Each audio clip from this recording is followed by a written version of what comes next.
ونؤمن به ونتوكل عليه ونعوذ بالله من شرور أنفسنا ومن سيئات أعمالنا من يهده الله فلا مضل له ومن يضلل فلا هادي له وأشهد أن لا إله إلا الله وأشهد أن سيدنا وحبيبنا ومولانا محمدا عبده ورسوله صلى الله عليه وعلى آله وأصحابه أجمعين. أما بعد، أعوذ بالله من الشيطان الرجيم. بسم الله الرحمن الرحيم. يا أيها الذين آمنوا لا تلهكم أموالكم ولا أولادكم عن ذكر الله ومن يفعل ذلك فأولئك هم الخاسرون. صدق الله العظيم. إن الله وملائكته يصلون على النبي يا أيها الذين آمنوا صلوا عليه وسلموا تسليما.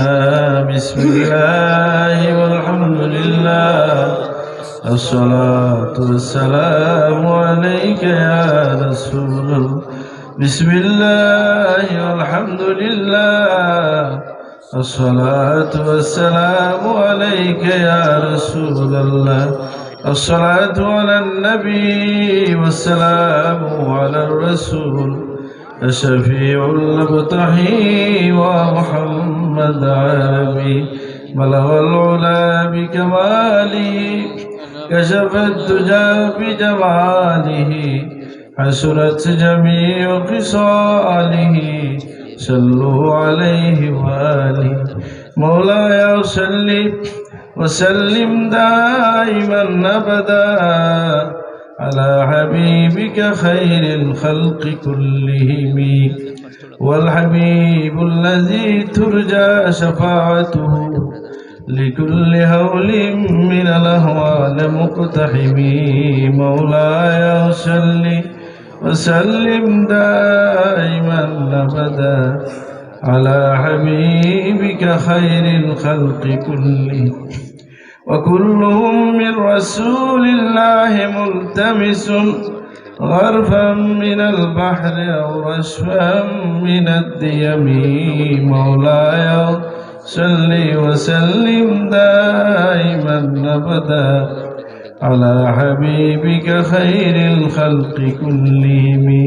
আজকের এই বাংলাদেশ আঞ্জুমানে তালামীল ইসলামিয়া খাগড়া আঞ্চলিক শাখা আয়োজিত সাহেবপুলার ইসালে সোয়াল এলাকার মধ্যে গানের সেরা উপলক্ষে আজকের এই ওয়াজ মাহফিলের সম্মানিত সভাপতি উপস্থিত বেরাদারানে ইসলাম, আল্লাহ জাল্লা শাআনুহু শুকরিয়া আদায় করছি যে মুবারক মাহফিলে আমরা একত্রিত হইতে পারছি। আলহামদুলিল্লাহ, আল্লাহ জাল্লা শাআনুহু শুকরিয়া যে আল্লাহ আমাদেরকে তার শ্রেষ্ঠ সৃষ্টি মানুষ হিসেবে সৃষ্টি করে তার হাবিবের উম্মত হিসেবে কবুল করেছেন। আলহামদুলিল্লাহ, আল্লাহ জাল্লা শাআনুহু শুকরিয়া যে আল্লাহ তাআলা আমাদেরকে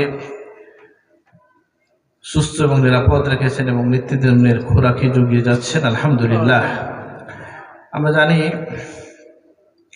যে আল্লাহ সুবহানাহু ওয়া তাআলা মানুষকে সৃষ্টি করেছেন এবং তাদেরকে পথ দেখিয়েছেন এবং এই পথ দেখানোর যুগে যুগে এই জন্য আল্লাহ তাআলা নবী রাসূল পাঠিয়েছেন এবং সর্বশেষ এবং শ্রেষ্ঠ রাসূল হচ্ছেন আমাদের নবী সাইয়্যিদুনা মুহাম্মদুর রাসূলুল্লাহ সাল্লাল্লাহু আলাইহি ওয়াসাল্লাম।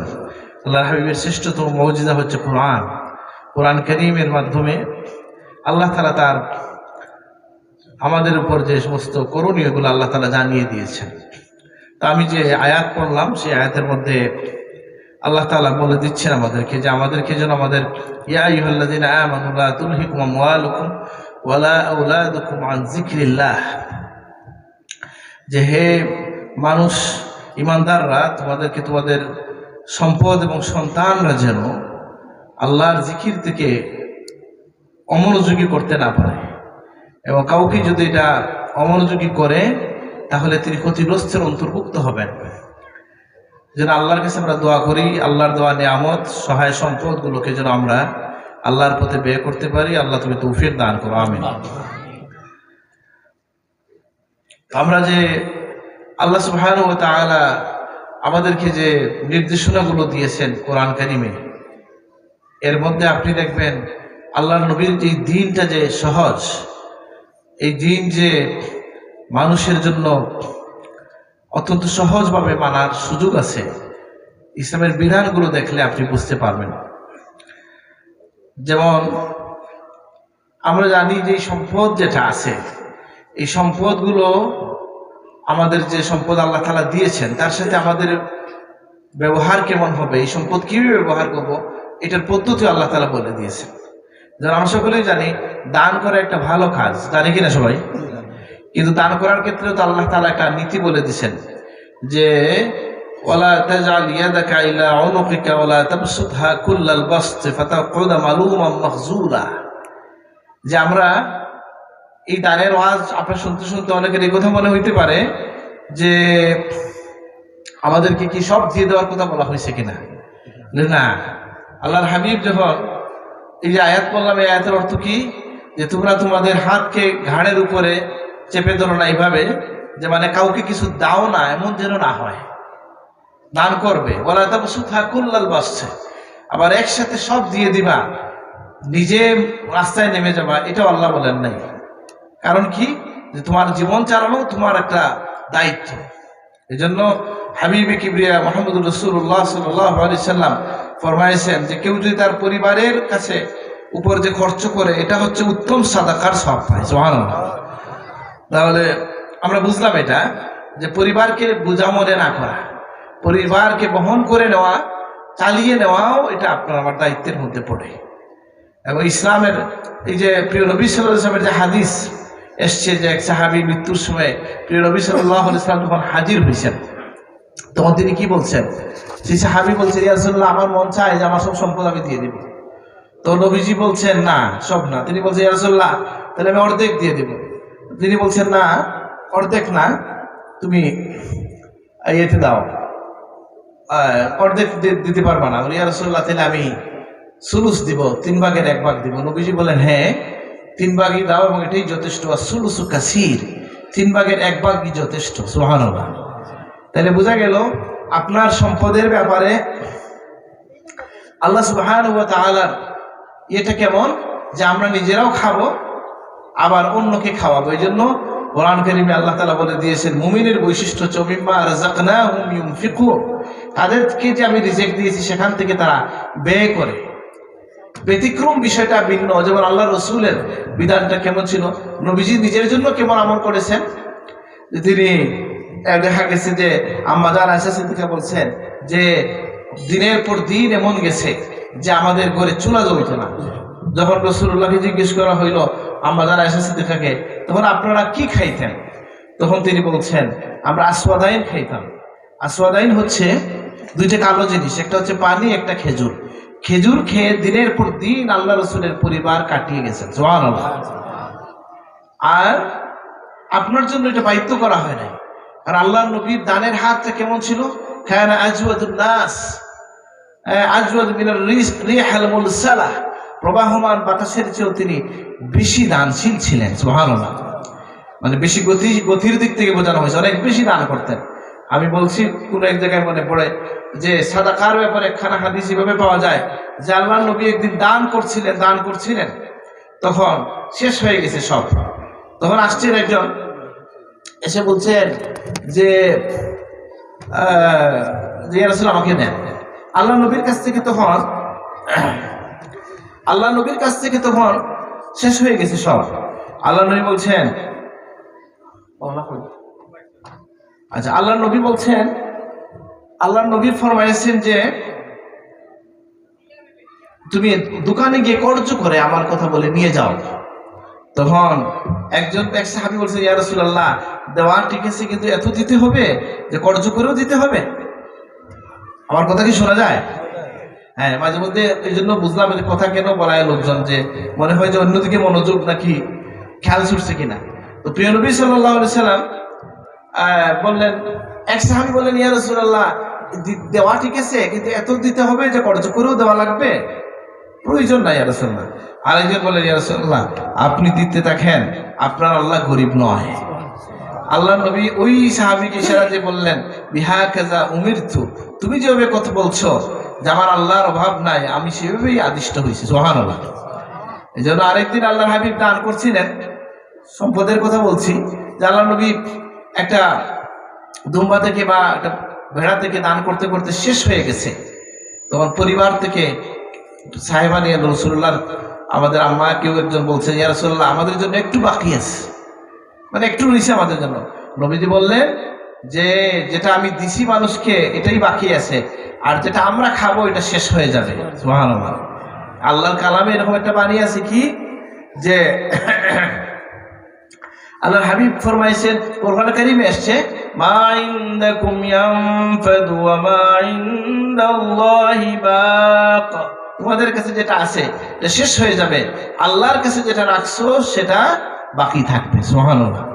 তাহলে সম্পদের ক্ষেত্রে আমাদের ইসলামের বিধানটা কি দেখেন, যে এক জায়গায় আছে লান তানালুল বিররা হাত্তা তুনফিকু মিম্মা তুহিব্বুন, আছে না, যে তোমাদের যা ভালোবাসো এটা যদি দান না করো তাহলে এটা একটা নির্দিষ্ট ঘটনার ক্ষেত্রে বর্ণিত হয়েছে যে এটা পৌঁছবে না।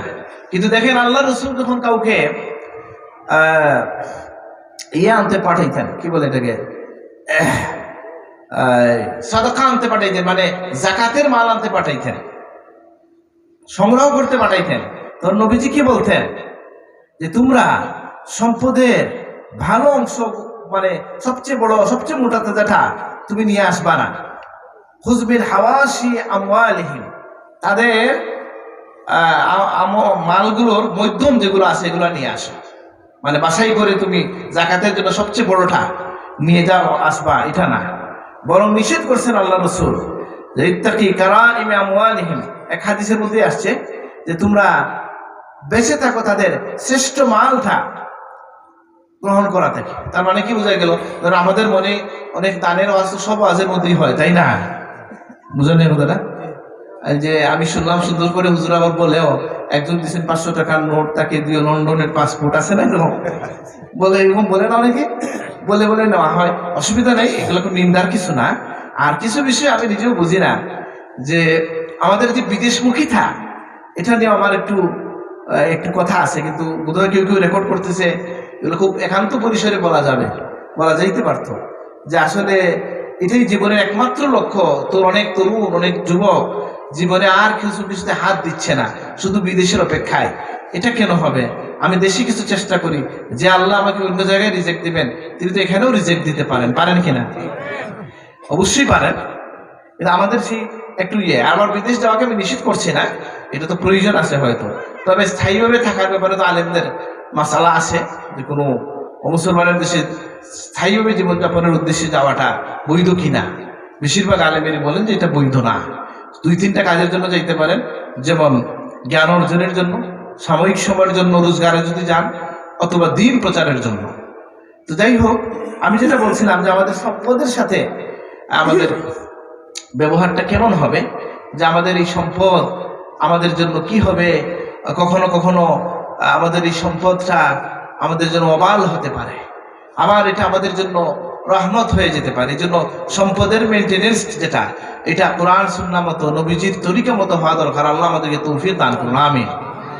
আপনারা জানেন যে প্রিয় নবী সাল্লাল্লাহু আলাইহি ওয়াসাল্লামের পক্ষ থেকে আমাদেরকে যে পদ্ধতি বলে দেওয়া হয়েছে যে আমরা খরচের ক্ষেত্রে কি করব, যে কোরআন কারিমে আসছে যে আমরা যেন অপচয় না করি, আমরা যেন লোক দেখানো কিছু না করি, নিজের প্রয়োজনীয় যে কাজগুলো সেটা আমরা করতে পারি।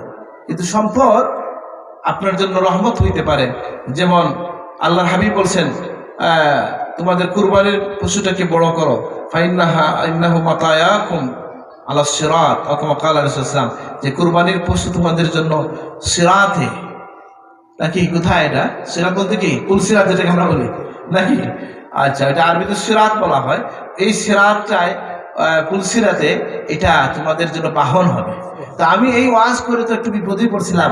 আমার কাছে হঠাৎ করে একজন বোধহয় বামপন্থী টাইপ লোক আসছেন, এসে বলছেন হুজুর আপনি তো ধনীদের ওয়াজ করলেন, গরিবরা কি তো ইয়েতে জান্নাতে যাবে না? বুঝেন এই কথাটা? আমি ওনাকে কি বলবো? আমি বললাম ভাই এখন তো কুরবানির ওয়াজ, কুরবানির হাদিসটাই বলবো, আপনি অন্য হাদিস শুনে নেন যে আল্লাহর হাবিব কি বলছেন।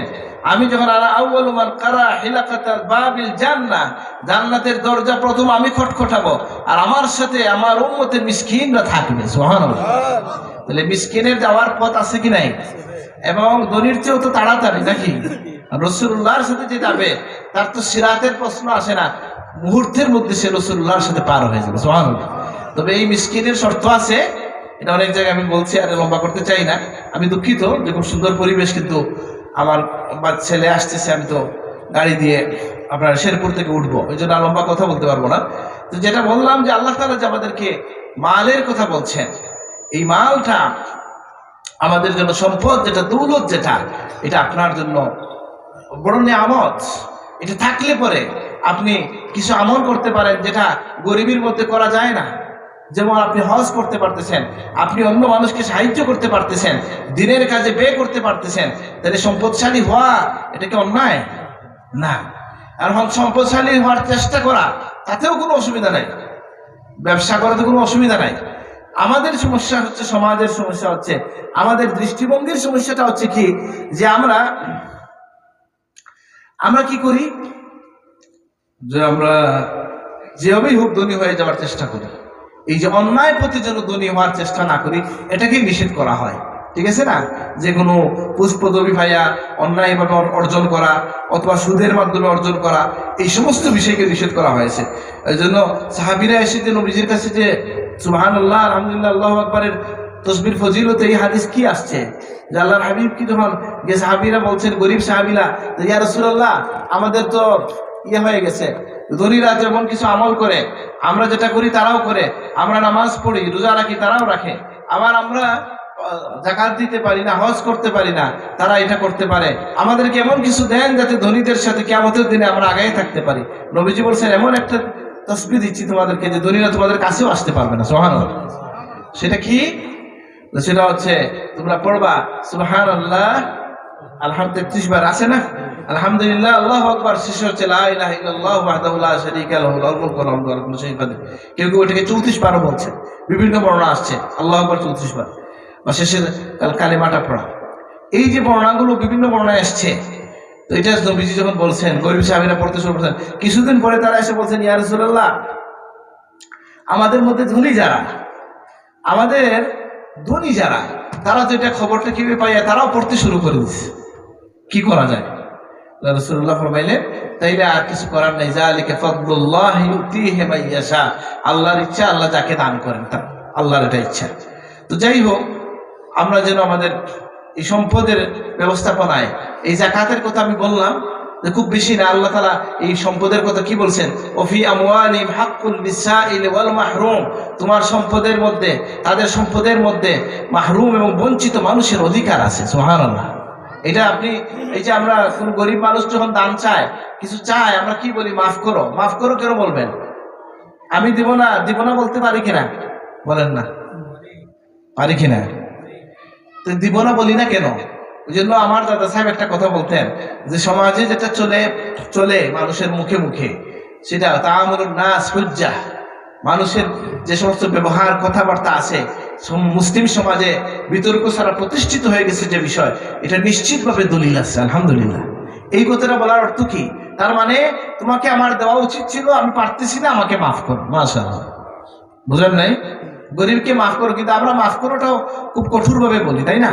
মাফ করো না, কিভাবে বলবো? আমরা নরম করে বলবো। যে আমরা অনেক সময় আছে যে দোয়াও করতে পারেন আপনি তার জন্য, মনে থেকে দোয়া করতে, যে আল্লাহ আমি দিতে পারি নাই। নেককার মানুষের কাছে চাওয়ার বৈশিষ্ট্য হচ্ছে এই, যে সে যদি কোনো দুস্থ মানুষ তার কাছে চায়, সে দুর্ব্যবহার করবে না, বরং সে আল্লাহর কাছে দোয়া করে আপনাকে একটু আগায় দিতে পারে কিনা? উতলুবুল খায়রা মিন হিসানিল ওয়ুজুহ, আলোকিত মানে নুরানি চেহারা, অর্থাৎ যারা আল্লাহ বিল্লাহ করে তাদের কাছে তোমরা ভালাইয়ের আশা করো, কল্যাণ কামনা করো, অথবা তোমরা চাইতে পারো। তা আমি যেটা বলছিলাম, সম্পদ, আবার এই সম্পদের নিন্দাও আপনি কোরআন কারিমে, ইন্নামা আমওয়ালুকুম ওয়া আওলাদুকুম ফিতনা, এটা কাফেরদের ক্ষেত্রে বলা হয়েছে। যারা ইসলাম কবুল করতে পারে নাই বা এই জাতীয় বিষয়।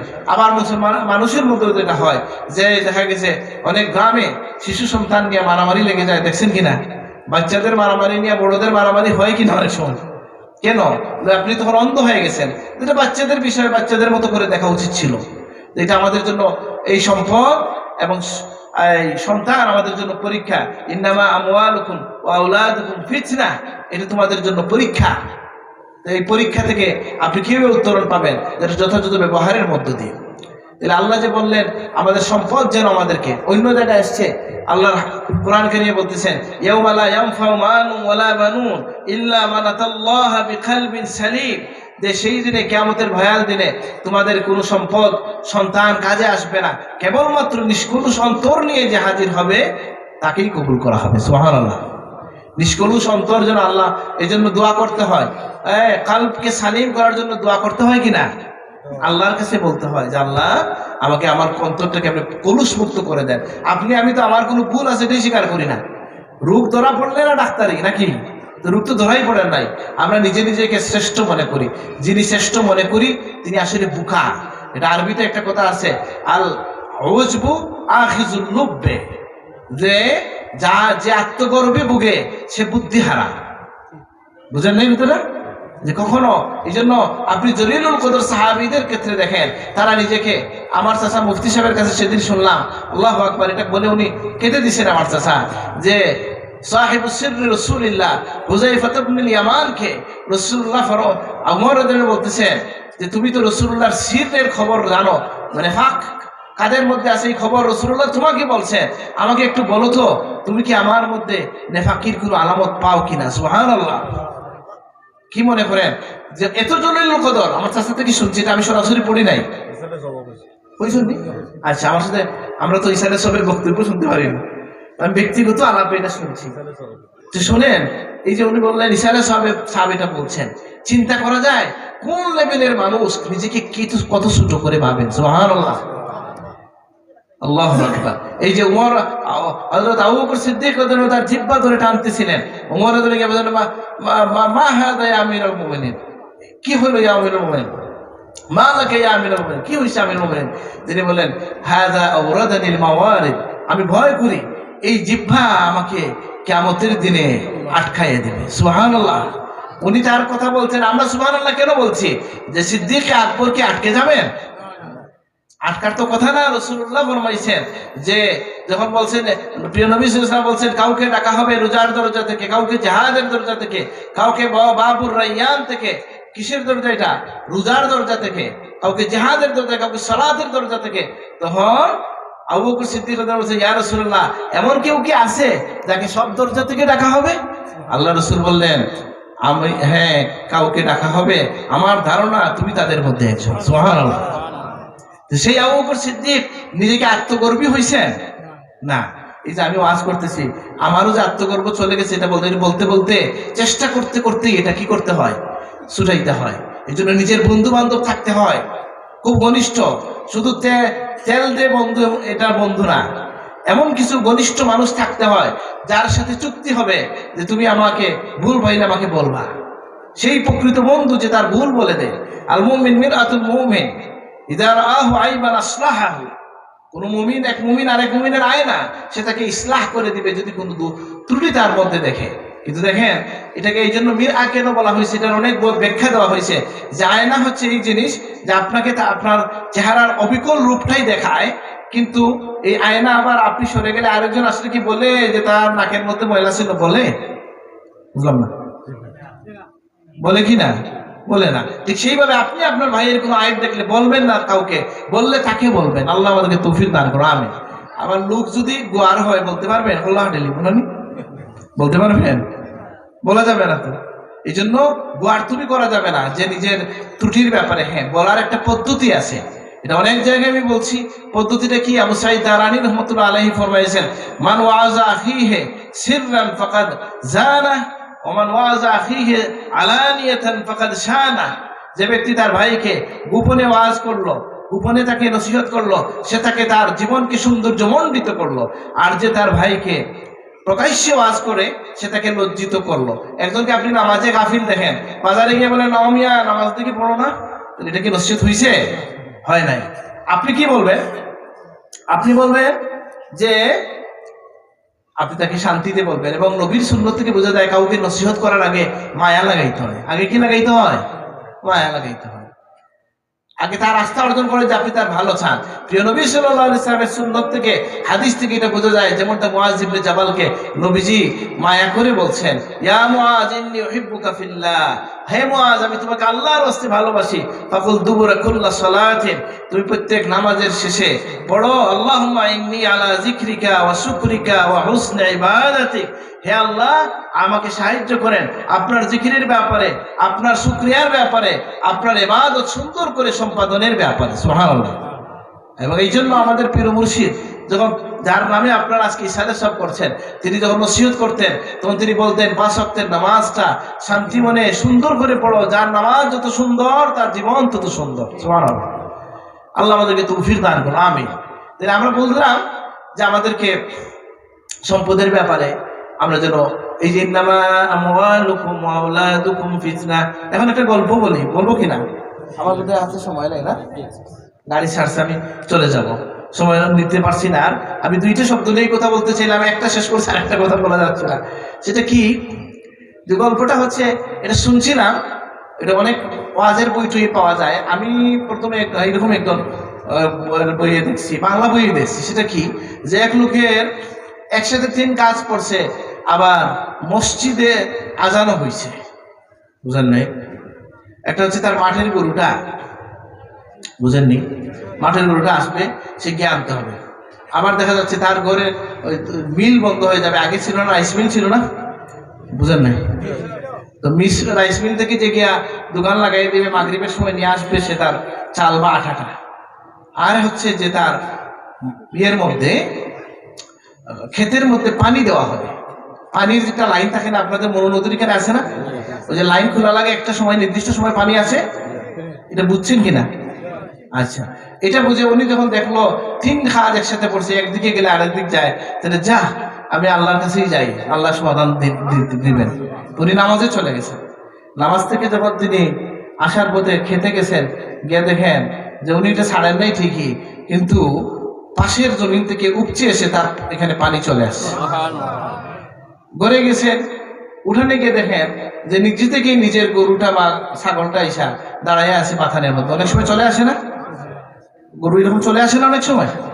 আর আরেকবার গিয়ে দেখেন, ঘরে গেছেন, দুয়ারের সামনে যাওয়ার পরে ওনার বিবি বললেন যে একজন পাশের ঘর থেকে বলছে যে তারা ভুলে তোমার আটার বস্তা নিয়ে আসছে, এটা দিয়ে গেছে। হয়েছেনি সব কাজ? আলহামদুলিল্লাহ। নাকি এটা জীবনের, মুমিনের জীবনে আল্লাহ এইভাবে কারামত দেন। কারামত মানে কি?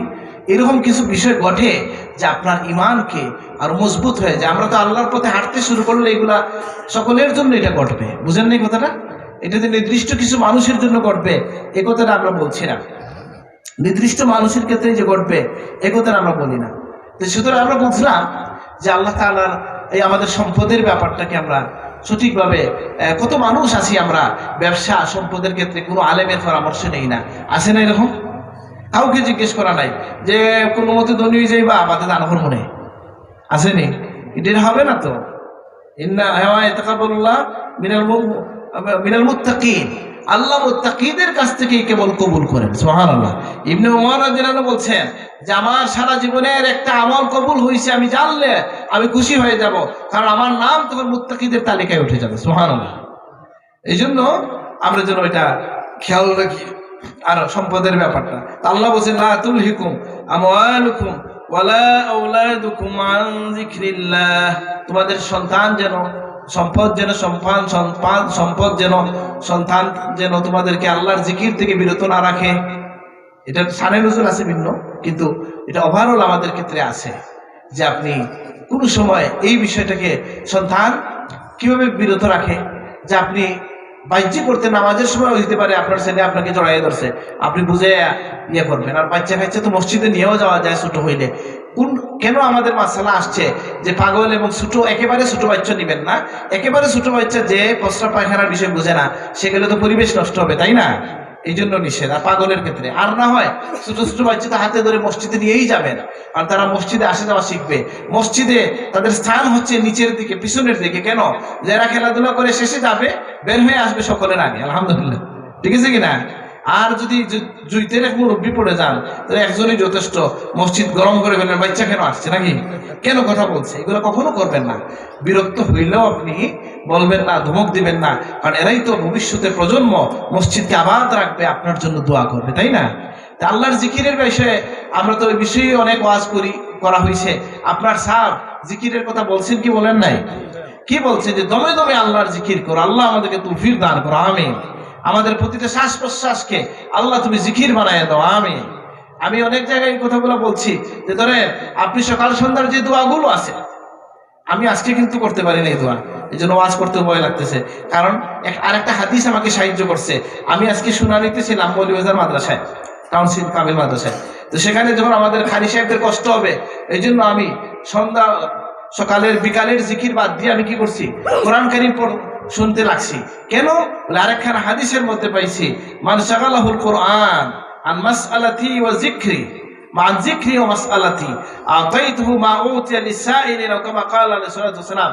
যে আল্লাহ বলেন, নবীজির ভাষায় আল্লাহ বলেন, যাকে কোরআন কারীম ব্যস্ত করে আমার জিকির থেকে বা আমার কাছে চাওয়া থেকে, চাইনেওয়ালা জাকিরদেরকে যা আমি দেই তার চেয়ে বেশি দিয়ে দেই। সুবহানাল্লাহ। তাহলে সকাল সন্ধ্যায় জিকির কিছু আছে, এগুলো যেন আমরা করতে পারি, আল্লাহ তৌফিক দান করুন, আমিন। এই যে এক রাজিতু বিল্লাহি রাব্বা, এটা আমি একটা ফজিলত পড়ছিলাম গতকালকে, আরেকটা পাইলাম। এক রাজিতু বিল্লাহি রাব্বান এর ব্যাপারে 3 ধরনের হাদিস পাওয়া গেছে। সুবহানাল্লাহ। বলেন তো আমার সাথে, রাদিতু বিল্লাহি রাব্বা ওয়া বিল ইসলামি দীনা ওয়া বি মুহাম্মাদিন সাল্লাল্লাহু আলাইহি ওয়াসাল্লাম নাবিয়্যান ওয়া রাসূলা। এর ফজিলতে 3 খানা বর্ণনা আসছে 3 ভাবে। যে ব্যক্তি এই কথা বলবে সকাল সন্ধ্যা 3 বার, আল্লাহ তাকে আদখালাহুল্লাহুল জান্নাহ, আল্লাহ তাকে জান্নাতে প্রবেশ করাবেন। আরেকটা হচ্ছে আইয়ুরদিয়াহু রাব্বুহু ইয়াউমাল কিয়ামা ওয়া কামা ক্বালা সাল্লাল্লাহু আলাইহি ওয়াসাল্লাম, আল্লাহ কিয়ামতের দিন তাকে খুশি করে দিবেন। সে যে বলছে আমি আল্লাহকে পাইয়া, নবীকে পাইয়া, দ্বীন পাইয়া খুশি, আল্লাহ তাকে কিয়ামতের দিন খুশি করে দিবেন। সুবহানাল্লাহ। আর আরেকটা হচ্ছে কি, যে ব্যক্তি এই কথা বলবে, আল্লাহ সুবহানাহু ওয়া তাআলা তাকে, একটা হচ্ছে কি আল্লাহ খুশি হবেন, আল্লাহ তাকে জান্নাতে দিবেন। আরেকটা তোমার মনে আসতেছে না, যে জান্নাতে দিবেন, খুশি হবেন। আরেকটা হাদিস আমার মুহূর্তে মনে পড়তেছে না। 3টা বর্ণনা আমি পেয়েছি, যে জান্নাতে দিবেন, আল্লাহ খুশি হয়ে যাবেন, আরেকটা বর্ণনা আছে। তো যাই হোক, এই যে ছোট ছোট বিষয় আপনি যেগুলো জানেন ওগুলোই পড়েন, এটার মধ্যে আপনি অনেক বরকত পাবেন। আচ্ছা বলেন তো, ইয়া জাল জালালি ওয়াল ইকরাম, এই জিকিরের কথা আসছে, এই জিকিরটা আমরা জানি কিনা সকলে? রাসূলুল্লাহ বলতেছেন, আনুযু বিয়া জাল জালালি ওয়াল ইকরাম, যে তোমরা ইয়া জাল জালালি ওয়াল ইকরাম দিয়ে আল্লাহর কাছে চাও। সুবহানাল্লাহ। তাহলে আল্লাহর কাছে আল্লাহর নাম ধরে, কুলিদুল্লাহ ওয়াইদুর রহমান আইয়াম্মা তাদউ ফালাহুল আসমাউল হুসনা, তোমরা আল্লাহকে কুলিদুল্লাহ ওয়াইদুর রহমান, আল্লাহ বলো বা রহমান বলো, যে কোনো নাম দিয়ে তোমরা আল্লাহকে ডাকতে পারো, আল্লাহর অনেক সুন্দর সুন্দর নাম আছে। সুবহানাল্লাহ। নবীজি বলছেন কি, মান আহসাহা ইন্না লিল্লাহি 99 ইসমা, যে আল্লাহর 99 নাম আছে, মানে আহসাহা, যে এটা গণনা করবে আল্লাহ তাকে জান্নাত দান করবেন। সুবহানাল্লাহ। এই আহসার অনেক ব্যাখ্যা, কেউ বলছেন এটার উপর ঈমান রাখা, কেউ বলছেন ঈমান এবং আমল, কেউ বলছেন যে কিতাব থেকে খুঁজে খুঁজে যদি কেউ এটা বের করে, এটা তো আলেমরা বের করে দিচ্ছেন। জিকির বলতে কি, বলে জিকির কখনো সালাত অর্থে আসছে, আকিমিস সালাত লিযিকরি, জিকির কখনো কোরআন। কোরআন হচ্ছে কি আল্লাহর, আমাদের আফদালুজ যিকরি তিলাওয়াতুল কোরআন, সবচেয়ে উত্তম জিকির হাদিসের মধ্যে আসছে তিলাওয়াতে কোরআন। এটা আল্লাহর পক্ষ থেকে কোরআনে আসছে যে এটা জিকির। আর কি, জিকির কখনো সালাত হয়, কোরআন তেলাওয়াত হয়, আর এমনি তো লা ইলাহা ইল্লাল্লাহর জিকির তো আমরা জানি।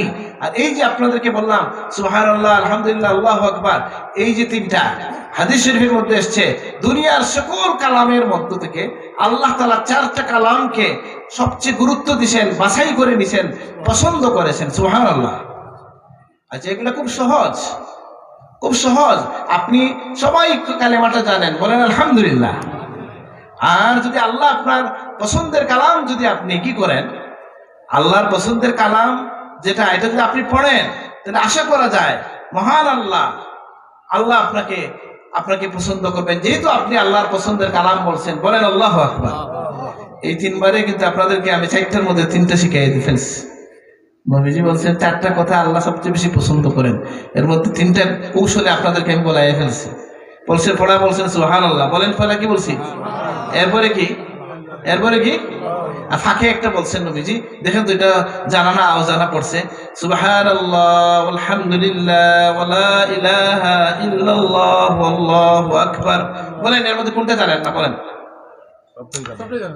কেউ আছেন একটা জানেন না?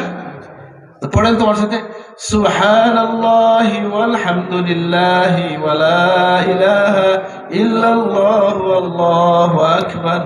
আরেকবার পড়েন, সুবহানাল্লাহি ওয়াল হামদুলিল্লাহি ওয়ালা ইলাহা ইল্লাল্লাহু আল্লাহু আকবার। সুবহানাল্লাহি ওয়াল হামদুলিল্লাহি ওয়ালা ইলাহা ইল্লাল্লাহু আল্লাহু আকবার। এই 4 কথা হচ্ছে সকল কথার শ্রেষ্ঠ কথা। সুবহানাল্লাহ। এই যে মেরাজের দিন আসতেছেন না, তখন ইব্রাহিম আলাইহিস সালামকে আল্লাহর হাবিব বাইতুল মামুরে হেলান দেওয়া অবস্থায় পাইছেন। বলেন, ইয়া মুহাম্মদ ইকরা উম্মাতাকা মিন্নি আসসালাম, আমার পক্ষ থেকে তোমার উম্মতকে সালাম দিবা আর জানাইয়া দিবা যে জান্নাতের জমিন হচ্ছে ফাঁকা মাঠ, আর এর গরাস হচ্ছে, এর চারা গাছ হচ্ছে এই তাসবিহ সুবহানাল্লাহ আলহামদুলিল্লাহ ওয়ালা ইলাহা ইল্লাল্লাহ আল্লাহু আকবার। এই যে বললাম না, নবীজি কখনো নসিহত করতে গেলে মায়া লাগাই দিতেন। আগে বলছেন ইয়া মুআয ইন্নী উহিব্বুকা ফিল্লাহ, ঠিক তেমনি ভাবে নবীজি তার চাচা আব্বাস রাদিয়াল্লাহু আনহুকে বলছেন আলা আহবাউকা, হে চাচা আমি কি তোমারে মায়া করি না, আমি কি তোমাকে ভালোবাসি না? অবশ্যই। আপনাকে আমি এমন একটা সালাত শিখাই দিব যেটা যদি কেউ পড়ে তার সগীরা কবিরা গোপন প্রকাশ্য আগের পরের সব গুনাহ মাফ হয়ে যাবে। সুবহানাল্লাহ। কি সগীরাহু কবীরাহু সিররাহু আলানিয়াতু, আগের পরের পুরনো নতুন সব গুনাহ মাফ হয়ে যাবে। সুবহানাল্লাহ। আর গুনাহ যখনই মাফ শুনে আপনারা খুশি হন, একটা বিষয় নিশ্চিত থাকবেন, এখানে মধ্যে অন্যের হক ঢুকবে না। বলে চাচা তো ভাইয়ের জায়গা আধা বিঘা মাইনে দিছি, এটা মাফ হইব না, তা হবে নাকি? এই গুনাহ সরাসরি লোককে এটা ফেরত দিতে হবে, মাফ চেয়ে নিতে হবে। আল্লাহ মানুষের হকের মধ্যে যেন আমরা আটকে না যাই, আমরা কেউ যেন আটকে না যাই। আমিন। যে মানুষ এটা থেকে কি হয় বিরত থাকতে পারবে, যে নিশ্চিত থাকেন আল্লাহ তাকে ধনী বানিয়ে দেবেন। ধনী কাকে বলে? নবীর একটা ব্যাখ্যা দিয়েছেন কি, আল গিনা গিনান নাফস, ধনাঢ্যতা হচ্ছে মনের ধনাঢ্যতা হচ্ছে শ্রেষ্ঠ ধনাঢ্যতা। সুবহানাল্লাহ। প্রকৃত ধনাঢ্যতা হচ্ছে মনের সন্তুষ্টি বা মনের ধনাঢ্যতা। তো ঠিক আছে, আমি জিকিরের প্রসঙ্গ যেটা বললাম, যে জিকির বলতে আমরা যে একাকী জিকির করি, ওয়ারাজুলুন যাকারাল্লাহ খালিয়ান ফাফাদাত আইনা, এমন ব্যক্তি একাকী যখন জিকির করে তার চোখ দিয়ে পানি চলে আসে, আল্লাহ তাকে আরো বেশি জায়গা দান করেন। আমরা যখন কয়েকজন মিশে জিকির করি তখন আল্লাহর ফেরেশতারা আমাদেরকে বেষ্টন করেন, আল্লাহর রহমত নাজিল হয়। উর্দু জগতে আল্লাহ আমাদের কথা আলোচনা করেন। ওয়া যাকারাল্লাহু ফীমান ইনদা, এটা হচ্ছে জামাঈ জিকির, আর একটা হচ্ছে একাকী জিকির, আর হচ্ছে কোরআন কারীমের তেলাওয়াত। ওসমান রাদিয়াল্লাহু বলেন, আমি প্রায় প্রত্যেক দিন এই কথা বলছি, আমাদের কারি সাহেবদের উদ্দেশ্যে বলি, আমি আমাকে বলছি যে ভাই আপনি কারি সাহেব হইছেন, কিভাবে এটা হয় যে আমাদের কারি সাহেবদের প্রধান সমস্যাই হচ্ছে, মানে আমি অনেক কারি সাহেব দেখতেছি জন্য বলতেছি, কারি সাহেব আছেন এখানে অনেক লোক, যে আমাদের তেলাওয়াতের মধ্যে আপনার সওয়াবও হবে আর কোরআন কারীমে নজরটা হয়ে যাবে, দখল হয়ে যাবে। এটা হচ্ছে শ্রেষ্ঠ জিকির। আর সালাত যেটা, সেটাও জিকির। নামাজটা কি বলেন? নামাজটা কি? আর নামাজে কি দাঁড়াইয়া টুট বন্ধ রাখেন না টুট নাড়াচাড়া করেন? আচ্ছা যেন আল্লাহর উপরে রাগ করছেন কিন্তু ওইটা বলা, আপনি কিচ্ছু পড়েন না, এটা কি কিসের জন্য আসছেন? ব্যায়ামের জন্য শুধু না, এই জন্য ঠুট নেড়ে আপনি পড়তে হবে, নিজে শুনবেন এতটুকু অন্তত পক্ষে। বলে এটা ডিস্টার্ব হবে, সবাই এভাবে পড়লে কোনো ডিস্টার্ব হয় না, আমি দেখছি বিভিন্ন জায়গায়। তা আমি আমার কথা শেষ করছি যে আমাদের আল্লাহ তাআলা যে আমাদেরকে সতর্ক করেছেন, আমরা যেন খাসিরিনের অন্তর্ভুক্ত না হই, আমরা যেন আমাদের সম্পদকে যথাযথভাবে এবং সম্পদের মেনটেনেন্সের ক্ষেত্রে ইসলাম যে সুন্দর ব্যবস্থাপনা দিছে। তো যেটা বলছিলাম, দানের ক্ষেত্রে কোনো কোনো মানুষ যেন আল্লাহ রসুল তার জীবনের কি করছেন, উট থেকে সারা উট দিয়ে দিয়েছেন, সারা সব সম্পদ দিয়ে দিয়েছেন, ঘরে কিছু ছিল না। এখনো আল্লাহর বান্দাদের মধ্যে এই যুগেও খুব কম কোনো মানুষ এরকম আছে কি নাই? আমি আর বলতে চাই না যে বাড়ির গোফর নাকি দরকার নেই। তো যেটা বলছি, আল্লাহ শুক্রিয়া যে আমি একবার গিয়ে শুনলাম আমার বড় চাচা এই কর্জ করে 14 লাখ টাকা কর্জ করে বন্যার্থদের মধ্যে দান করছেন। শুনে তাই খুব বিরক্তই হইলাম, বুঝলাম দান করতে হবে, এই জন্য কি কর্জ করতে হবে? আলহামদুলিল্লাহ, আল্লাহ নবীর অনুসরণে কর্জ করে দান করেনেওয়ালা লোক আমাদের মধ্যে আছেন। আমরা বলি আলহামদুলিল্লাহ, আলহামদুলিল্লাহ। আমি কিন্তু গৌরবের জন্য বলছি না যে এইটা কেন বলে, কিছুদিন পরে আবার গিয়ে আমি তো পেরেশানিতে পড়ে গেছি। তো আমার ভাইকে বা সাত ভাইকে জিজ্ঞেস করলাম, বললো না এটা ফিল আপ হয়েছে, এখন সব হয়েছে 2টা। তিনি যখন রিস্ক নিয়ে কর্জ করে দিচ্ছেন পূর্ণ সব তিনি পাইছেন, আর যদি কেউ এটা শরিক হয়ে যায় সেও পূর্ণ সব হয়েছে। আলহামদুলিল্লাহ। তো যাই হোক, আমরা সংক্ষিপ্তভাবে যতটুকু বললাম আল্লাহ কবুল করুন।